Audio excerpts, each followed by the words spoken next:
के एआई सिक्नको लागि साँच्चैकै कोडिङ जान्नै पर्छ वा एकदमै महँगो कम्प्युटर नै चाहिन्छ? धेरैले यस्तै सोध्छन्, तर सत्य अलि फरक छ। आज हामी यही भ्रम तोड्दैछौँ र हेर्नेछौँ कसरी जो कोहीले पनि, खास गरी नेपालमा बसेर शून्यबाटै एआईको दुनियाँमा प्रवेश गर्न सक्छ।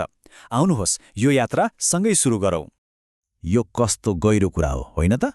एआई अब भविष्यको कुनै काल्पनिक कुरा रहेन, यो त हाम्रो आजको वास्तविकता हो। यसलाई सिक्नु भनेको एउटा नयाँ सिप थप्नु मात्र होइन, यो त आफ्नो भविष्यलाई नै सुरक्षित गर्नु हो। अब प्रश्न यो होइन कि एआईले हाम्रो काम खोज्छ कि खोज्दैन, प्रश्न यो हो कि हामी यसलाई आफ्नो क्षमता बढाउन कसरी प्रयोग गर्छौँ। सायद हामीले याद गरेका छैनौँ, तर हामीले हरेक दिन एआई प्रयोग गरिरहेका छौँ। यो केवल ठूला कम्पनीहरूको लागि मात्र होइन, यो त हाम्रो दैनिक जीवनमा यसरी घुलमिल भइसकेको छ कि यसले हाम्रो कामलाई सजिलो र स्मार्ट बनाइरहेको छ। जब हामी गुगलमा केही कुरा खोज्छौँ वा युट्युबले हामीलाई अर्को भिडियो हेर्न सुझाउँछ, त्यो एआई हो। जब हाम्रो फोनले हाम्रो अनुहार चिनेर लक खोल्छ, त्यो पनि एआई नै हो। यी त केही उदाहरण मात्र हुन्। यस्ता अनेकौं उपकरणहरूले हाम्रो संसारलाई नयाँ आकार दिइरहेका छन्। ल, अब केही त्यस्ता सामान्य भ्रमहरूलाई तोडौँ जसले धेरैलाई एआईको दुनियाँमा पस्नबाट रोकिरहेको छ। हामीले सुनेका छौँ कि यो एकदमै गाह्रो छ, तर वास्तविकता हामीले सोचेभन्दा धेरै सरल छ। सबैभन्दा ठूलो भ्रम के हो भने एआईको लागि कोडिङ वा महँगो उपकरण चाहिन्छ। तर वास्तविकता के हो भने आजका धेरैजसो शक्तिशाली एआई उपकरणहरू निःशुल्क छन् र तिनलाई चलाउन एक लाइन कोड पनि लेख्नु पर्दैन। नेपाल जस्तो ठाउँमा जहाँ स्रोतहरू सीमित हुन सक्छन्, यो त एउटा सुनौलो अवसर हो। यहाँ डिग्रीभन्दा पनि सिक्ने इच्छा र जिज्ञासा नै सबैभन्दा ठूलो सम्पत्ति हो। यो तथ्याङ्कले के देखाउँछ भने एआईको भविष्य डिजाइनर, मार्केटर, शिक्षक जस्ता फरक पृष्ठभूमिका मानिसहरूको हातमा छ। जुनसुकै क्षेत्रको अनुभव भए पनि त्यो अनुभव एआईलाई नयाँ र रोमाञ्चक तरिकाले प्रयोग गर्ने एउटा माध्यम बन्न सक्छ। हाम्रो आफ्नै फरक दृष्टिकोण नै हाम्रो सबैभन्दा ठूलो शक्ति हो।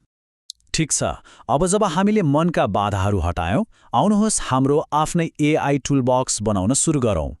हामी केही आधारभूत अवधारणाहरू र निःशुल्क उपकरणहरू हेर्नेछौँ जुन आजैबाट प्रयोग गर्न सकिन्छ। यो ठ्याक्कै रुसको त्यो म्याट्रियोसका पुतली जस्तै हो, थाहा छ? एउटा भित्र अर्को, अर्को भित्र अर्को। सबैभन्दा बाहिर कम्प्युटर विज्ञान छ जसले सबै कुरालाई समेट्छ। त्यसभित्र डेटा विज्ञान अनि एआई, र सबैभन्दा भित्र यसको मुटुमा मेसिन लर्निङ छ। हरेक तह एकअर्कामा निर्भर छन्, जसले एउटा शक्तिशाली इकोसिस्टम बनाउँछ। यसलाई यसरी बुझौँ, एआई भनेको समग्रमा मेसिनलाई चलाक बनाउने विचार हो। मेसिन लर्निङ त्यो प्रक्रिया हो जहाँ मेसिनले एउटा बच्चाले जस्तै उदाहरणहरू हेरेर सिक्छ। र डिप लर्निङ त अझै एक कदम अगाडि छ, जहाँ मेसिनले हाम्रो दिमागको नक्कल गरेर एकदमै जटिल समस्याहरू समाधान गर्न सिक्छ। मुख्य कुरा के हो भने एआईको ढोका अब सबैका लागि खुला छ। शक्तिशाली, निःशुल्क र नो-कोड उपकरणहरूको उपलब्धताले गर्दा सुरु गर्न पहिलेभन्दा धेरै सजिलो भएको छ। चाहिने भनेको केवल एउटा विचार र सिक्ने जोस हो। जस्तै च्याट जीपीटीले नेपाली विद्यार्थीहरूलाई आफ्नो गृह कार्य वा निबन्ध लेख्न मद्दत गर्न सक्छ। क्यानभा एआईले काठमाडौँमा एउटा सानो पसल चलाउनेलाई पनि व्यावसायिक देखिने पोस्टर बनाउन सहयोग गर्न सक्छ। र सबैभन्दा राम्रो कुरा के हो भने यी उपकरणहरू कम गतिको इन्टरनेट र पुरानो कम्प्युटरहरूमा पनि मज्जाले चल्छन्। कल्पना गर्नुहोस् त, 24 घण्टा उपलब्ध हुने एउटा व्यक्तिगत शिक्षक। एआईले यो कुरालाई वास्तविकतामा बदल्न सक्छ, विशेष गरी नेपालका विद्यार्थीहरूका लागि जहाँ कहिलेकाहीँ शैक्षिक स्रोतहरू सीमित हुन सक्छन्। एआई एउटा यस्तो शक्तिशाली साथी बन्न सक्छ जसले गाह्रो विषयहरूलाई सजिलो बनाइदिन्छ। एआईको वास्तविक शक्तिलाई बाहिर निकाल्ने चाबी भनेको सही प्रश्नहरू सोध्न सिक्नु हो। यसलाई प्रम्प्ट इन्जिनियरिङ भनिन्छ। यो भनेको एउटा जादुगरलाई सही मन्त्र सिकाउनु जस्तै हो। जति स्पष्ट र सक्रिय निर्देशन दिन सक्यो, परिणाम उति नै राम्रो आउँछ। एउटा राम्रो प्रम्प्ट बनाउन यो सरल आरसीटीएफ फ्रेमवर्क याद राख्न सकिन्छ। भूमिका, सन्दर्भ, कार्य र ढाँचा। अर्थात् एआईलाई भन्नुहोस् कि ऊ को हो, उसलाई पृष्ठभूमि दिनुहोस्, उसले के गर्नुपर्छ भनेर बताउनुहोस् र जवाफ कस्तो ढाँचामा चाहिन्छ भनेर पनि भन्नुहोस्।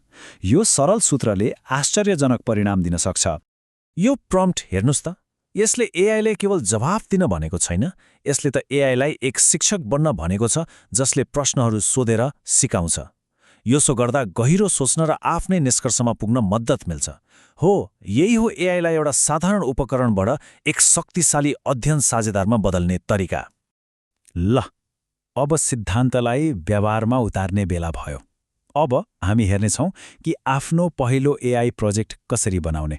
यो हामीले सोचेभन्दा धेरै सजिलो छ। यो सूची हेर्दा अलि प्राविधिक लाग्न सक्छ, तर चिन्ता लिनु पर्दैन। प्रक्रिया एकदमै सरल छ।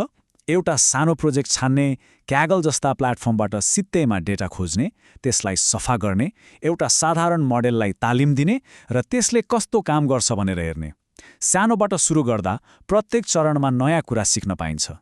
र अन्त्यमा एउटा कुरा याद रखौँ, एआईको यो क्रान्ति सबैभन्दा चलाक व्यक्तिले जित्ने होइन, यो त सबैभन्दा छिटो सिक्ने व्यक्तिले जित्नेछ। यो भनेको नयाँ कुरासँग घुलमिल हुने, प्रयोग गर्ने र निरन्तर अगाडि बढ्ने बारे हो। अब हामीसँग ज्ञान छ, हामीसँग उपकरणहरू छन्, हामीलाई थाहा छ कि सुरु गर्न कुनै ठूलो बाधा छैन। त्यसो भए अब प्रश्न यो हो, हामी यो शक्तिले के गर्छौं? कुन समस्या समाधान गर्छौं? कुन नयाँ कुरा सृजना गर्छौं? भविष्य हाम्रो हातमा छ। सुरु गर्ने समय अहिले हो।